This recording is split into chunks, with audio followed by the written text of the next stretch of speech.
Hey guys, and welcome back to the Hobby Dude 007 channel. As you saw in the last video, we had a great time at the Spring Fling swap meet hosted by Jeff at Wall to Wall Hobbies yesterday. I tell you, it was a lot of fun, great shopping, some great deals, and some great fellowship with the guys. But today I want to share with you what I picked up, so let's get to it.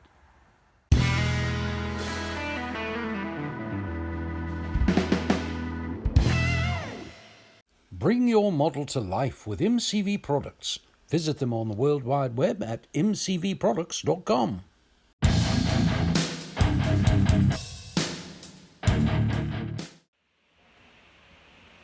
Wow. Wow, this is great. Honey, I finally did it. I finally have enough models. Ah! No! Never have this nightmare. Subscribe to the Hobby Dude 007 channel now, where there's always room for more models. Right after we got to the swap meet yesterday, I did a quick walkthrough just to say hi to a lot of the vendors that I know that are friends from a long time back, and also to chart a course for the quickest way for me to video and get everything, so I'd stay out of everybody's way and get it done efficiently without having to stop the camera too many times. But I ran into my buddy Ed Adair, and he brought this for me, and check that out. I got one of these from him at the Hope It Don't Snow show, and the 250th anniversary in black, and here now I've got a red one for the collection. Got our flag on the side. Just an absolutely awesome hat. Ed, thank you so much for bringing that to the show. I appreciate it. Also ran into our friend David Bridges, and David brought me something very special that I don't have. And let me get it up here. It'll take a second here. But check this out. And I'm going to have to move the camera and the camera arm here.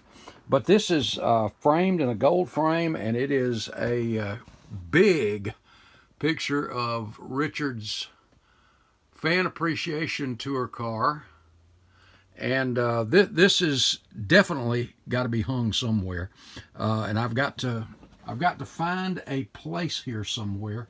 I've got my big David Pearson cutaway. This is a very rare thing right here too, and that was a gift by my buddy Gerald Wolf, and that's very special to me. And but I'm just kind of out of room here. I might find a place behind me.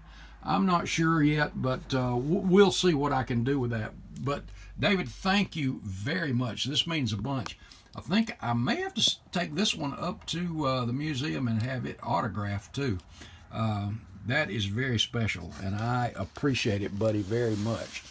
So thank you, David, again.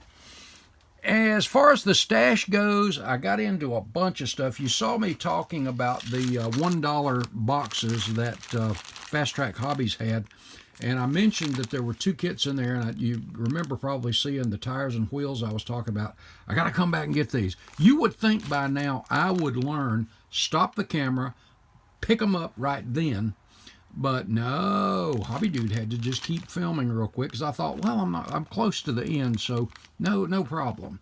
Well, that didn't work out so well, because when I got back, they were both gone.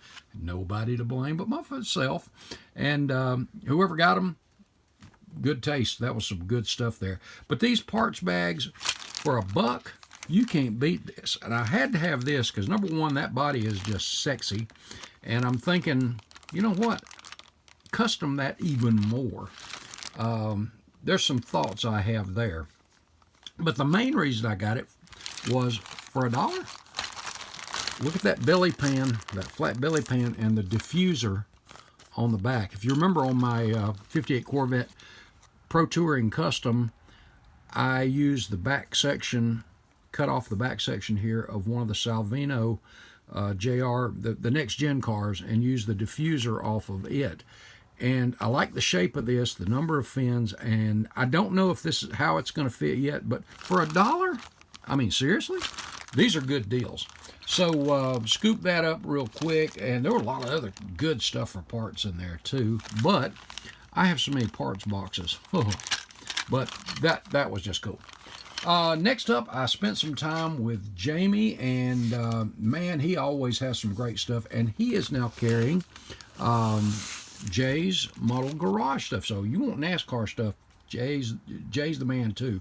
But Jamie also carries Protec, and I knew I was low on a couple of the braided lines from Protec, and these things are absolutely top drawer when it comes to. I mean, you won't find a better braided line than these, than the Protec. But I needed some more oil lines, so I scooped those up, and the 25 thousandths, which is the very small fuel line. And with that 32nd scale Earnhardt build, I used a good bit of this. And so I went ahead and scooped up another pack of that. And in the Jay's model garage stuff that he had, I was in hog heaven. First off, I picked up 2 of these Ford 9-inch rear ends. They were in a box for $1. I mean, check that out. And these things are great because if you're using the kit rear end, it's a Ford 9-inch rear end, you see there, you've got that little, sorry, hitting the camera there, guys, that big hole in the top. And if you're doing any detailing and have the tires off, whether I have the tires on or off, that just always bugged me that they had that big cutaway there. And I guess the theory was from even from the rear, you're not going to see much, even though you do see that little gouge right there. But as you see here, how I always did these was I would fill it in with plastic and then cover that with putty and then sand that back down so it filled it all in. That's the old school way of doing it. But with 3D printing now, I mean, take a look at this. That is a vast difference. And the detail on the front, there's more depth. It's just it looks much more crisp. And same with the rear. And you don't have all those mold lines you got to take out either. But really, really good stuff. Also, a lot of the stuff I picked up from Jamie, from Jay's, like this, the old school steering shaft and steering wheel system there. I don't know if without my hands better, but that is good stuff there, and that'll be going into the Petty Enterprise Thunderbird, and this will probably as well. The electric fan assembly, and got a couple of the fire extinguishers. These things are really look good. Also, I haven't shown you the pictures up underneath that Petty Enterprise T-Bird yet that I have, but this is the type pipes that they had on it. It wasn't the, cut with the body line. This is what they had. This is what it looked like. So I thought, hey, that's perfect. Instead of me making it out of tubing and solder, there it is. So, hey, why reinvent the wheel? So thank you to Jay for doing those. One of the more modern coolant reservoirs. And the thing I really like about this stuff is these lines are pre-drilled, so you can get your hoses and lines in them. And a lot of them just have the fittings where your metal AN fittings just mount right on them, and that's really cool too. This I have been thinking about getting, but I just hadn't picked one up yet. But he had them right there, and this is that Monte Carlo grill, and these are so easy to cut out in the kit and replace, and it looks so much better, to be honest with you. It really does. This seat is going to go in the Thunderbird. If you remember the picture of that seat, and think about the seat that comes in those kits. This is just so much more accurate. Look at even the mounting stuff. This stuff is just so much nicer. So this will be going in the T-Bird too. But I like those. I really do. And had to have a set of Jay's jack stands. Now these I did not have either. Even got the little weld lines down the side. These things, and you can adjust your height. These things are really, really cool. I'm going to get these painted up and ready to go on my Mustang as well.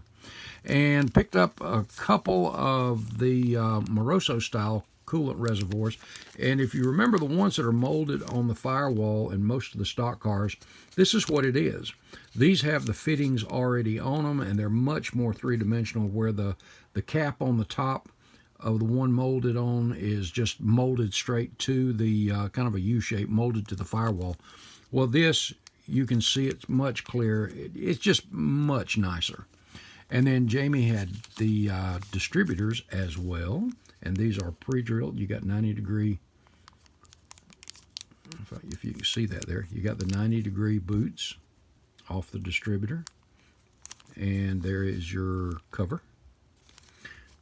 And these are pre-drilled, so you can run your wires in there, but I thought those were just absolutely great. And I also picked up from Jeff at Wall to Wall Hobbies a 70.5 split bumper Camaro, and this one is going to be for one of my two builds next year for the Saturday Night Short Track group build. This year, one of my two was the 69 Tiny Lund Pepsi Camaro, and this one will be a mate to that. This will be the 70 and 71 Tiny Lund Pepsi Camaro, as you see here.